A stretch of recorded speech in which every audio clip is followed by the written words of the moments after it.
Warahmatullahi wabarakatuh. Bismillahirrahmanirrahim. Alhamdulillahi rabbil alamin. Lahun ni'matu wa lahul fadlu wa lahus sana'ul hasan. Salawatullahil barrir rahim wal malaikatil muqarrabin ala sayyidina Muhammadin wa ala alihi wa sahbihi at-tayyibin at-tahirin. Allahumma la sahla illa ma ja'altahu sahla wa anta taj'alul hazna idza syi'ta sahla. Allahumma arzuqna al-ikhlasa fin niyyati wal qawli wal amal. Amma ba'du.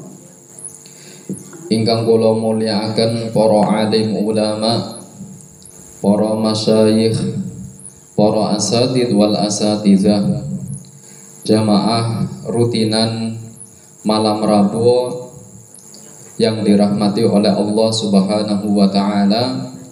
Kita berdoa bersama-sama, semoga kita senantiasa mendapatkan taufik hidayah dari Allah. Semoga kita senantiasa dimudahkan segala urusannya. Semoga rizki kita dilancarkan oleh Allah Subhanahu wa ta'ala. Dan semoga kita senantiasa mendapatkan barokah menghadiri majlis-majlis ilmu agama. Amin. Seperti biasanya kita membaca doa lewat nazam ataupun syair. Bismillahirrahmanirrahim. Ya Rabbi bil Mustafa balligh maqasidana waghfir lana ma madha ya wasi'al karami. Monggo.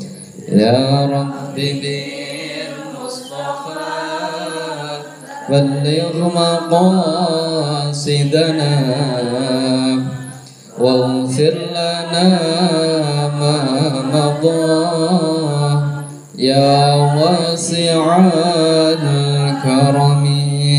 Maulaya salli wa sallim daiman abada ala habibika khairil khalqi kullihim. Ya Rabbi bil Mustafa balligh maqasidana waghfir lana ma madha ya wasi'al karami.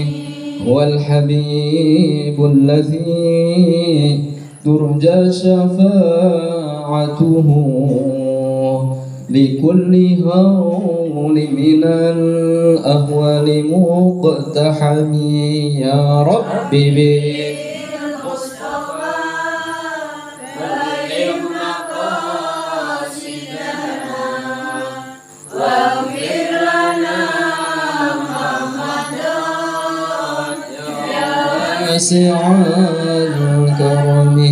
Muhammadun sayyidul kaunaini was-saqalain wal fariqaini min urbi wa min ajami. Ya Rabbi bil Mustafa balligh maqasidana waghfir lana ma madha ya wasi'al karami. Nabiyuna al-amirun nahi fala ahadu abarra fi qawlillah minhu wala na'ami. Ya Rabbi bil Mustafa balligh maqasidana waghfir lana ma madha ya wasi'al karami. Ibu-ibu yang dirahmati oleh Allah Subhanahu wa ta'ala, Alhamdulillah hamdan katsiran.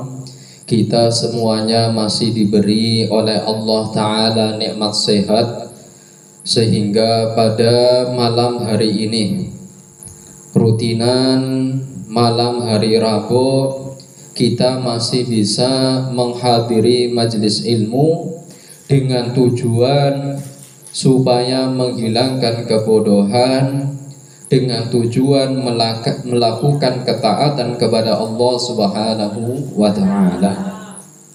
Artinya, sebelum kita melanjutkan kajian kitab Al-Qaulul Yaqin, yang paling utama adalah tata niatnya terlebih dahulu. Kita datang dari rumah ke sini bukan tujuannya untuk mencari kopi, ya, bukan tujuannya untuk mencari snack, boten. Angger panjenengan golek snack, wong snack ngoten iku mawon. Ya, tujuannya bukan itu. Tapi tujuannya untuk apa? Tujuannya mencari ilmu. Yang dulu tidak tahu, setelah ya ngaji, maka kita akan tahu mana yang halal, mana yang haram, mana yang boleh, mana yang tidak boleh, mana akidah yang benar dan akidah yang tidak benar. Nah, ini pentingnya ngaji. Makanya sering saya sampaikan pada panjenengan bahwa ngaji ilmu agama itu sangat berat. Saya itu berat sekali, ya. Kenapa? Setan benar-benar ganduli panjenengan. Ya, supaya apa? Supaya panjenengan boten ngertos ilmu agama. Karena kalau panjenengan tahu ilmu agama, tahu mana yang harus dilakukan, ya, tahu ya sesuatu yang harus dihindari, maka panjenengan berarti sudah diberikan jalan menuju ke keselamatan. Nah, kalau setan mengharapkan panjenengan ya nanti di akhirat bersamanya, menjadi temannya di mana? Di neraka jahanam. Makanya jelas sekali ya keterangan ing dalam Al-Qur'an bahwasannya setan adalah aduwwum mubin. Apa? Musuh yang jelas. Ya. Maka dari itu hilangkan ya rasa berat untuk menghadiri majelis ilmu, dominani, dikuasai ya tubuh kita ini dengan kesemangatan ya mencari ilmu agama, karena hasil yang akan didapat adalah kenikmatan yang luar biasa, yaitu selamat nanti kelak di akhirat. Ngoten niku. Sekarang kita lanjutkan kajian kitab Al-Qaulul Yaqin sampai pada bab ya tentang sesuatu yang harus dipersiapkan untuk keluarga si mayit. Bismillahirrahmanirrahim. Qala al-muallifu rahimahullah. Babu ma yuhayya'u li ahlil mayyit min ta'amin. Bab menjelaskan tentang sesuatu yang dipersiapkan, dihidangkan kepada keluarga si mayit min ta'amin, dari jenis makanan. Tradisi daerah niku benten-benten. Kalau tradisi di tempat saya ya di Brebes, semisal ada salah satu warga yang meninggal dunia, maka tetangga-tetangga dan kerabat-kerabatnya datang memberi beras. Mriki sami napa mboten? Sami? Ya alhamdulillah. Lah, apakah praktek seperti itu memang ada ajarannya di dalam agama Islam? Karena memang ada sebagian orang itu melarangnya. Ya. Maka pada malam hari ini kita akan menjelaskan tentang menghidangkan makanan untuk keluarga si mayyit. Yustahabbu li aqriba'il mayyit wa jiranihi ayyuslihu ta'aman li ahlil mayyit yakfihim yaumahum wa lailatahum. Hukumnya sunnah. Napa hukumnya? Sunnah. Bagi siapa? Kerabat si mayit dan tetangga-tetangganya untuk membuat makanan kepada keluarga si mayit, di mana ukuran makanannya mencukupi untuk 1 hari 1 malam. Mriki malah luwih kayaknya ya. Dimain beras pirang kilo. Ya ana sing main 10 kilo, ana sing 1 kintal. Ya luar biasa itu ya, luar biasa. Ini berarti apa? Orang yang memberikan dan membuat makanan untuk si mayit, keluarga si mayit, berarti dia telah melakukan kesunahan. Artinya apa? Dia mendapatkan pahala dari Allah Subhanahu wa ta'ala. Kenapa kok mendapatkan pahala lalu kemudian dihukumi sunnah? Mana dasarnya? Mana dalilnya? Li'annahu sallallahu alaihi wasallam lamma ja'ahu qatlu Ja'far ibni Abi Thalib radhiyallahu anhu bi ghazwati Mu'tah. Karena sesungguhnya Kanjeng Nabi sallallahu alaihi wasallam ketika datang wafatnya sahabat Ja'far ibnu Abi Thalib, semoga Allah meridhoinya, amin, dalam peperangan Mu'tah, qala Kanjeng Nabi dawuh, isna'u li ali Ja'far ta'aman faqad ja'ahum ma yashghaluhum, hassanahu Tirmidzi wa hassanahu wa sahhahahu al-Hakim. Apa yang didawuhkan oleh Kanjeng Nabi niki dawuh Kanjeng Nabi sing maknane buatlah makanan untuk keluarganya Ja'far, ya, karena keluarga sahabat Ja'far telah datang kepadanya sesuatu yang menyibukkan mereka. Apa? Musibah. Orang yang ditinggal, orang yang dicintai terasa apa? Sedih. Ini adalah sesuatu musibah sehingga muncul rasa susah, muncul rasa sedih, mengeluarkan air mata karena ditinggal oleh orang yang dicintai. Sehingga apa? Repot. Mau membuat makanan saja sudah nggak kepikiran, gimana? Apalagi datang tetangga dan kerabatnya pada takziah, ya, memberi makanan dan macam-macam. Artinya apa? Waktunya itu tidak sempat untuk memasak bagi dirinya. Sehingga apa? Ya, disunnahkan bagi kerabat dan tetangga membuatkan makanan, ya, untuk si keluarga si mayit. Lah hadis ini ya derajatnya hasan, yang dihasankan oleh Imam At-Tirmidzi. Bahkan hadis ini sahih yang disahihkan oleh Imam Al-Hakim. Nah ini dalil pertama diambil dari hadis. Terus apakah ada pendapat dari ulama tentang masalah ini? Ahlus sunnah wal jamaah menjawab ada. Mana kita sebutkan? Qala al-Hafiz al-Faqih an-Nawawi asy-Syafi'i fi Syarhil Muhadzab. Orang yang menjadi hafiz, ya, ahli fiqih, beliau bernama Imam An-Nawawi. Imam An-Nawawi ini bermazhab Syafi'i. Ya, pernah saya jelaskan, beliau Imam An-Nawawi, ya, semasa hidupnya waktunya barokah. Jadi waktunya digunakan untuk mengarang kitab. Ya, hingga sampai karya kitab beliau lebih banyak jumlahnya daripada umur beliau. Ini beliau Imam An-Nawawi. Bahkan beliau tidak menikah karena apa? Saking sibuknya beliau mengarang kitab, ya, mazhab Syafi'i. Ini beliau. Nah, salah satu karya kitab beliau yang masyhur terkenal baik di kalangan pesantren maupun, ya, di universitas ya. Nama kitabnya adalah Al-Majmu' Syarah Muhadzab. Al-Majmu' Syarhul Muhadzab. Ya, ada berapa jilid? 27 jilid. Berarti berapa meter itu? Dari sini sampai sini, Bu. Kitabnya Al-Majmu' Syarhul Muhadzab. Dari sini sampai sini. Nyong pengen tuh kitab kuem durung de duit.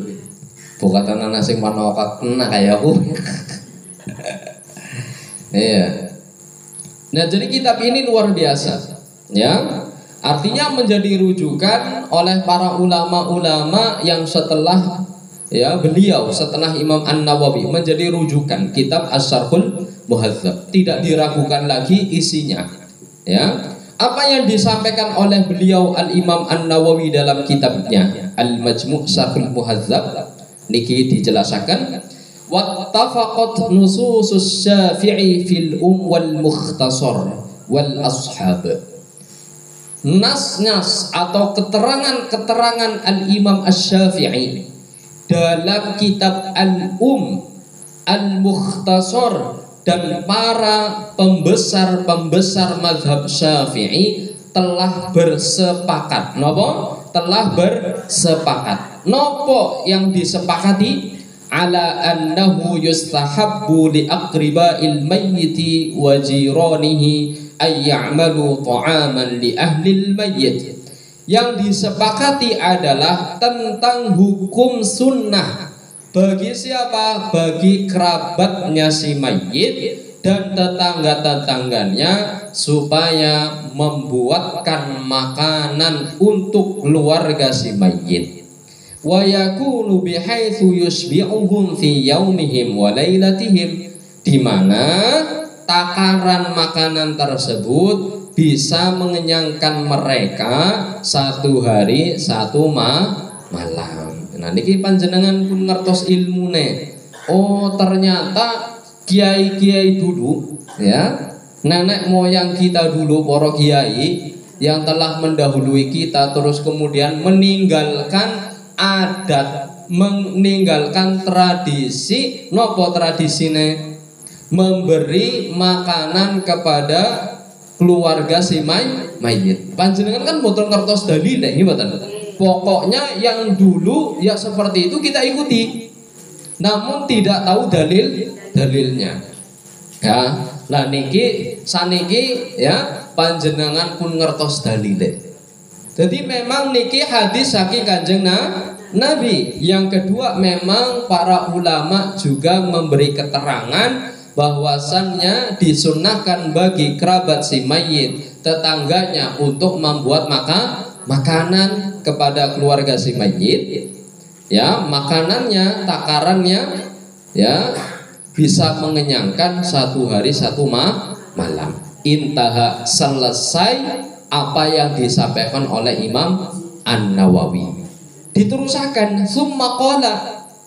Ya, kemudian Imam An-Nawawi juga berkata, qala ashabuna rahimahullah walau kana an-nisa'u yanahna lam yajuz ittikhadhu ta'amin lahunna li'annahu i'anatun 'alal maksiyati. Lah niki ditegasaken malih.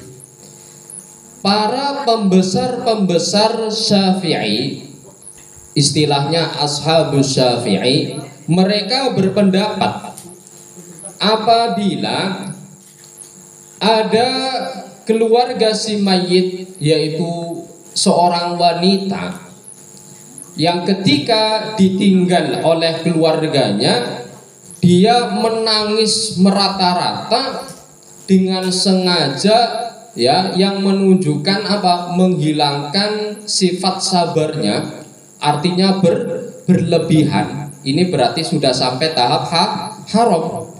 Kalau keadaannya seperti ini, maka tidak boleh kita membuat makanan untuk mereka. Ya, kenapa? Karena berarti kita membantu kemaksiatan. Nah, ini pun dijelaskan saderenge niku tentang masalah bab niyahah. Jadi hukum orang yang menangis karena ditinggal oleh keluarganya dan menangisnya berlebihan hingga menghilangkan bentuk sifat sabarnya, maka ini dihukumi haram. Kalau dihukumi haram, kita tidak boleh membantu mereka memberi makanan, tidak boleh. Kenapa? Karena masuk dalam kaidah ya, al-i'anatu 'alal maksiati maksiatun. Jadi membantu orang melakukan maksiat dihukumi maksiat. Bukan hanya pelakunya saja. Semisal pangapunten, ada orang yang mau melakukan maksiat, yaitu mau membunuh orang lain.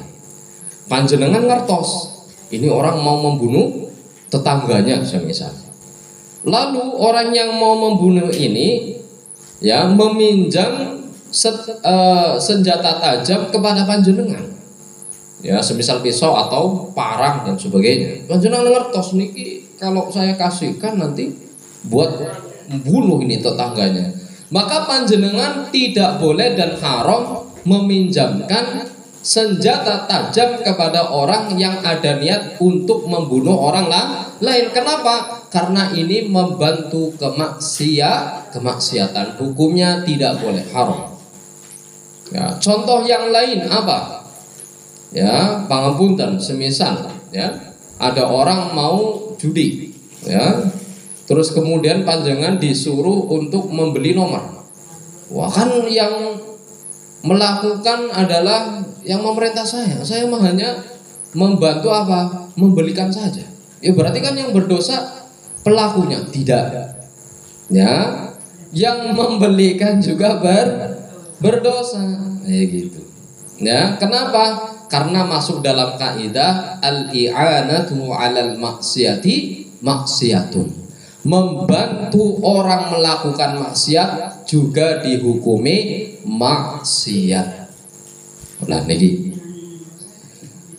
Terus dijelaskan oleh Imam Ibnu Qudamah Al-Hambali tadi dari kalangan mazhab Syafi'i, sekarang dari kalangan mazhab Hambali. Qala Ibnu Qudamah Al-Hambali fil Mughni. Ibnu Qudamah Al-Hambali dalam kitab Mughninya berkata, yustahabbu islahu ta'amin li ahli al-mayyit yub'athu bihi ilaihim. Ibnu Qudamah Al-Hambali dalam kitab Mughninya berkata, disunnahkan untuk membuatkan makanan ya kepada keluarga si mayit yang dikirimkan kepada mereka, i'anatan lahum, karena bentuk nopo, membantu mereka. Karena dalam keadaan sedih, dalam keadaan repot, ya bentuk membantu kepada mereka adalah mengirimkan makanan, catering semisal, ya. Wajabran liqulubihim, dan meringankan rasa sedih yang sedang tertimpa pada keluarga si mayit karena salah satu keluarganya meninggal dunia. Fa innahum rubbama istaghalu bi musibatihim wa biman ya'ti ilaihim an islahi ta'amin li anfusihim. Karena keluarga yang ditinggal oleh si mayit, mereka sedang sibuk meratapi musibah yang telah tertimpa kepada mereka, dan disibukkan oleh orang-orang yang datang, orang-orang yang sedang takziah kepada mereka, sehingga apa? Untuk membuat makanan ya bagi mereka sendiri saja tidak sempat. Karena apa? Waktunya disibukkan sedang meratapi musibah. Lalu kemudian disibukkan ya menjamu tamu-tamu atau takziah yang datang kepada mereka. Ini pendapat dari ulama mazhab Hambali. Artinya bahwa membuat makanan kepada atau diberikan, dikirimkan kepada keluarga si mayit ini adalah sesuatu yang disyariatkan.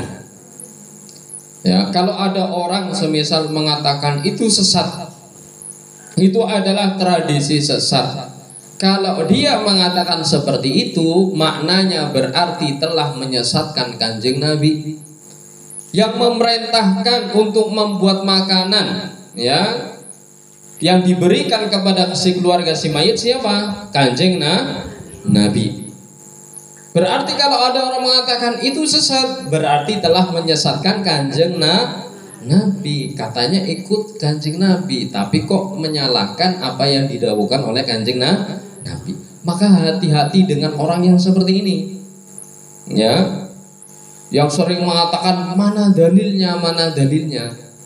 Tapi kalau mereka disuruh untuk, ya, menunjukkan dalil, mereka malah bilang ada 1000 dalil dalam Al-Quran, dalam hadis mengatakan seperti ini. Nanti kita jawab gini, satu saja, nggak usah 1000, satu saja mana? Ya, ini perilakunya orang-orang yang tidak bertanggung jawab, biasanya kayak gitu. Jadi membodohi masyarakat, membodohi orang-orang yang belum mendalami ilmu agama dengan apa? Dengan mengatakan 1000 dalil dalam Al-Quran, 1000 dalil dalam hadis menyatakan itu bid'ah, itu sesat. Kalau ditanya sebutkan satu dalil saja, mana? Mereka tidak bisa menjawab.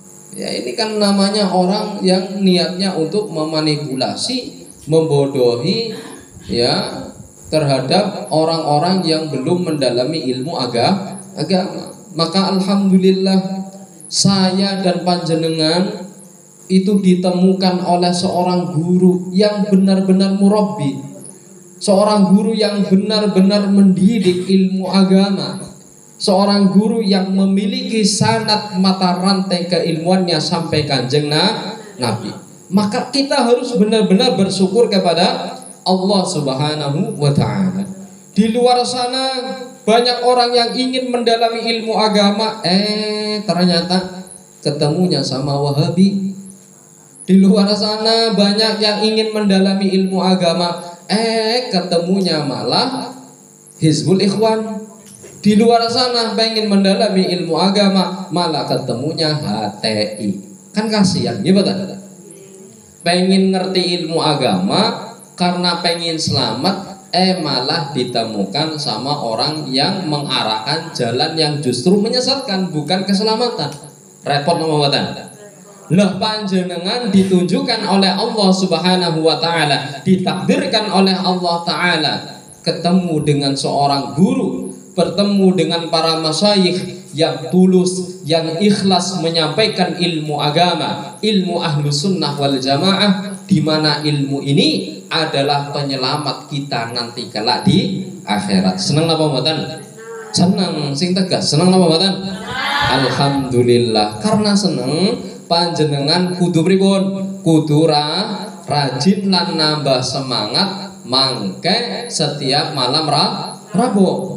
Jadi rasa susahnya dihilangkan dulu, rasa gelisahnya dihilangkan dulu. Bokate panjenengan utangnya akeh, angger ajuk mene ya rasanya hilang semuanya kayak gitu. Wis dihilangaken sedoyo.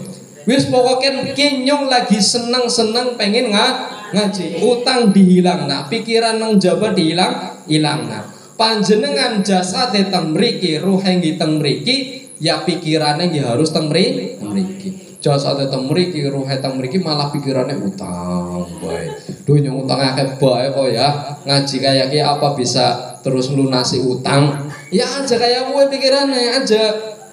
Ya, panjenengan aja ngomong kok ya iku ngajake ngaji bae. Nek nyong akeh utange, nyong ya butuh duit, butuh segalane. Loh panjenengan kok wedi marang rezeki. Gimana? Harus wedi. Ayam bae anggar diumbar ki bisa urip. Ya boleh. Nah ya ayam diumbar ki nyong duwe ayam. Ora pernah dipakani. Ya maksudnya diumbar gitu urip. Sudah diberi rezeki oleh Allah Subhanahu wa ta'ala. Kudu nyong nyiksa binatang ora, makanya angger ora ana pakanan ya tak ubar emen ceker-ceker kayak gitu maksudnya. Ya, korak-korak lah ibaratnya, nggih. Dan ini rezeki sudah ditentukan oleh Allah Subhanahu wa ta'ala. Sehingga apa? Nanti panjenengan teng majelis niki fokus dan mendengarkan nasihat-nasihat yang ada di dalam kitab Al-Qaulul Yakin. Makanya niki nasihat bukan hanya diperuntukkan kangge panjenengan mawon. Nasihat niki nggih khususnya kangge kula. Khususnya kangge sinten? Kangge kula. Umume kangge panjenengan. Wong panjenengan mboten saged ngaos kitab nggih mboten? Lah terus napa menawi mboten ngaos terus pripun? Napa ajeng tak paringi kitab niki sempet-sempet maca kitab. Lah kaharokate pisan. Nggih mboten? Wis laka harokate lah orang ngerti maknane. Lah iya, nang berarti jalan solusi paling termudah nopo? Hadir teng majelis ilmu. Tapi mboten sembarangan ilmu. Ilmu yang bisa dipertanggungjawabkan dunia lan akhirat. Saniki pun kathah pangapunten. Tiang sing ngaku-ngaku sebagai ustaz, tiang sing ngaku sebagai kiai, tiang sing ngaku sebagai syekh, napa? Syekh gitu ya, sudah dipanggil syekh. Ternyata ilmunya tidak bisa dipertanggungjawabkan. Sampai mengatakan ya tahlil itu sesat ya. Sampai mengatakan zikir setelah sholat itu sesat. Sampai mengatakan ziarah kubur sesat. Lho piye disesatke kabeh terus sing selamat mung jenengan tok apa? Enak maning bahaya. Terus surgane panjenengan apa ya? Disesat-sesat nang kabeh. Biasane wong sering ngomong kayak gue, kayak wong bakul cilok. Primen wae bakul cilok. Ya cilok-cilok sing gawak cilok ya bakule. Wong sing ngomong sesat-sesat ae kuwi biasane wong kuwe sing sesat. Nah iya, umat muslim dari dulu sudah melakukan ya, membuat makanan untuk keluarga si mayit dari dulu hingga sampai sekarang ini. Terus dihukumi sesat, berarti maknanya menyesatkan orang-orang dulu hingga sampai orang-orang sekarang. Ini kan namanya ya menyesatkan tanpa ada dalil. Pun niki pembahasan mempersiapkan makanan atau menghidangkan makanan untuk keluarga si mayit, hukumnya sunnah dan penjelasannya pun selesai sampai sini. Nah niki lanjut tentang hukum ziarah kubur. Niki kalau ajengan jelasaken ziarah kubur ya, apakah disyariatkan, apakah tidak? Ahlu sunnah wal jamaah menjawab ziarah kubur disyariatkan. Kalau Wahabi, contohnya Wahabi maning ya. Ngendi-ngendi contohnya Wahabi karena kelompok ini yang sudah tersebar di Indonesia. Ya, karena kelompok ini sudah tersebar di Indonesia. Sudah grogoti umat Kanjeng Nabi ya. Makanya yang saya sering contohkan Wahabi. Kalau Wahabi menjawab ziarah kubur syirik. Ya? Jadi panjenengan anggar ziarah kubur jare Wahabi dihukumi syirik. Berarti mensyirikan panjenengan. Panjenengan jare mereka kowe wong kafir. Nauzubillahi min dzalik. Berarti ya orang-orang yang mensyirikan ziarah kubur telah mensyirikan siapa? Orang-orang dulu hingga sampai sekarang. Mensyirikan Kanjeng Nabi juga. Mensyirikan para sahabat Kanjeng Nabi, mensyirikan para wali-wali Allah Subhanahu wa taala. Ngeri napa mboten? Ngeri. Dan ini pun kata ya, orang-orang yang dulunya masih melakukan ziarah kubur terus kemudian salah guru ya, ngajinya sama orang yang dianggap syekh, orang yang dianggap sudah kabir, S-nya berapa? S3, dokter Andes. Ternyata mengatakan ziarah kubur syirik. Nauzubillah min dzalik. Ojo sampai panjenengan terus tertipu dengan titel-titel sing dokter Andes. Ternyata malah membawa kesesatan. Ngeri napa mboten? Ngeri. Shallallahu ala Nabi Muhammad. Kayak aku gue senengnya. Si semangat. Shallallahu ala Nabi Muhammad.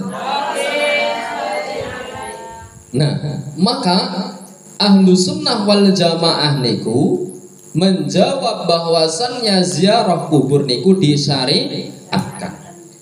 Nah, tujuannya apa saja ziarah kubur?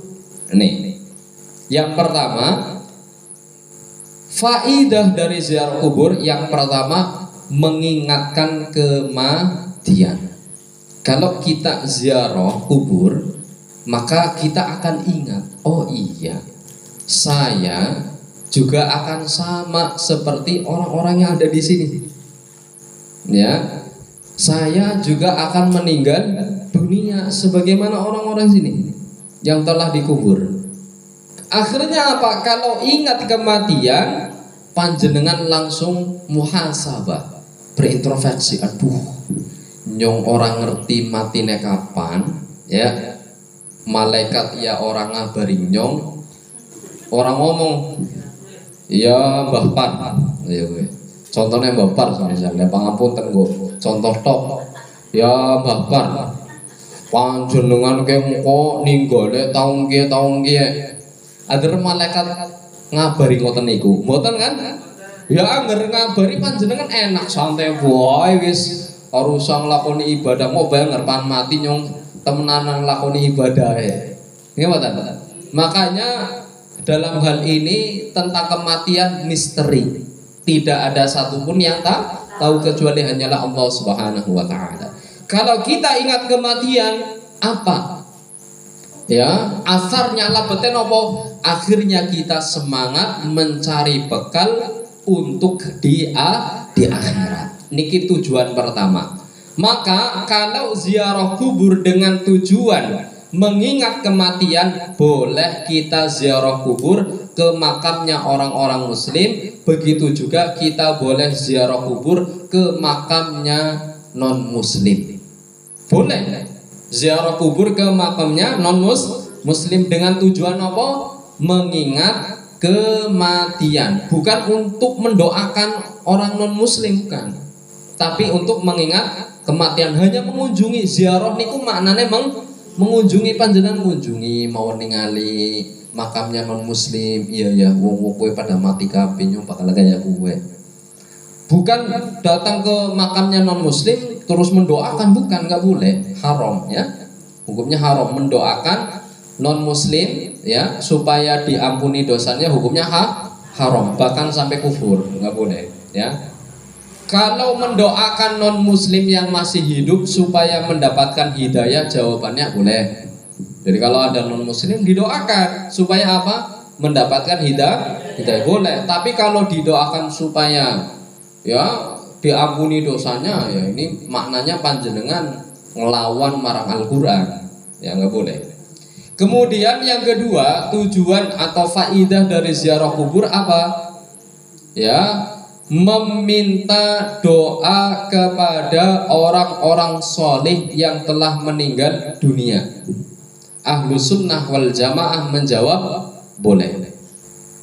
Ya, kalau yang pertama Ahlus sunnah wal jamaah mengatakan boleh, Wahabi pun mengatakan boleh. Kalau ziarah kubur tujuannya untuk mengingat kematian, ya, walaupun kepada non muslim, Wahabi pun mengatakan boleh. Ahlus sunnah wal jamaah juga mengatakan boleh. Yang kedua, ziarah kubur dengan tujuan apa? Dengan tujuan meminta doa, tawasul kepada para nabi yang telah meninggal dunia, para wali yang telah meninggal dunia. Hukumnya apa? Ahlus sunnah wal jamaah menjawab boleh, bahkan disunnahkan dan dianjurkan. Kalau orang Wahabi mengatakan hukumnya apa? Syirik, kafir katanya. Ya, kalau kita Ahlus sunnah wal jamaah, ya keyakinannya apa? Yang menciptakan manfaat dan madharat sinten? Yang menciptakan manfaat dan bahaya siapa? Allah Subhanahu wa ta'ala. Itu kan keyakinan kita. Gimana?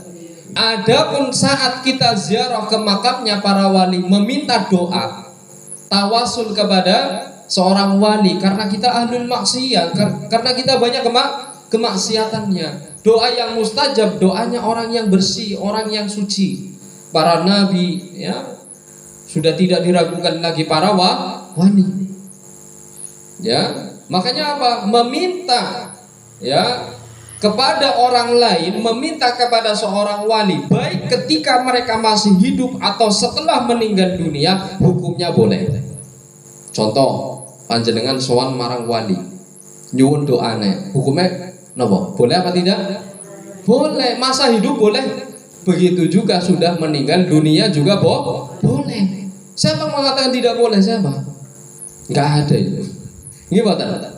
Unjaluk roli. Yang tidak boleh ini kalau meyakini yang menciptakan manfaat dan madharat adalah wali, ini baru kufur. Dan apakah orang muslim akan meyakini hal tersebut? Tidak. Nah, makanya kulo mboten setuju. Kalau makam-makam para wali sekarang ada tulisan mintalah kepada Allah. Gimana ini? Orang muslim ya pasti meminta kepada Allah. Seakan-akan orang yang ziarah kubur kan dihukumi syirik kalau meminta kepada seorang wali. Boleh meminta kepada seorang wali, boleh. Ya asalkan masih meyakini yang menciptakan manfaat dan madarat siapa? Allah Subhanahu wa taala. Makanya di sini kita harus perhatikan makna hakiki dan makna majazi.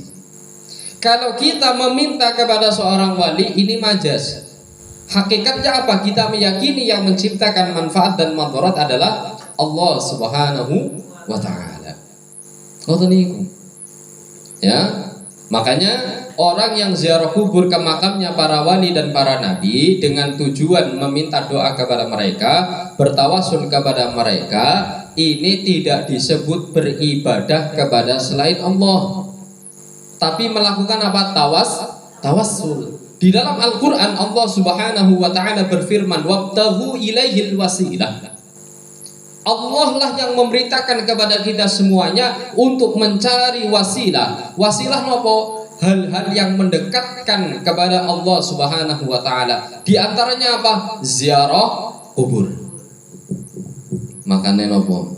Imam Asy-Syafi'i kalau beliau dalam keadaan susah, napa? Rupek, susah, beliau datang ke makamnya Imam Abu Hanifah.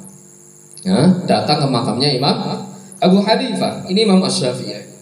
Jadi ketika beliau dalam keadaan susah datang ke makamnya Imam Abu Hanifah ziarah, setelah itu urusannya cepat selesai. Artinya apa? Doanya Imam Syafi'i dikabulkan oleh Allah Subhanahu wa taala. Makanya dikatakan ngeten.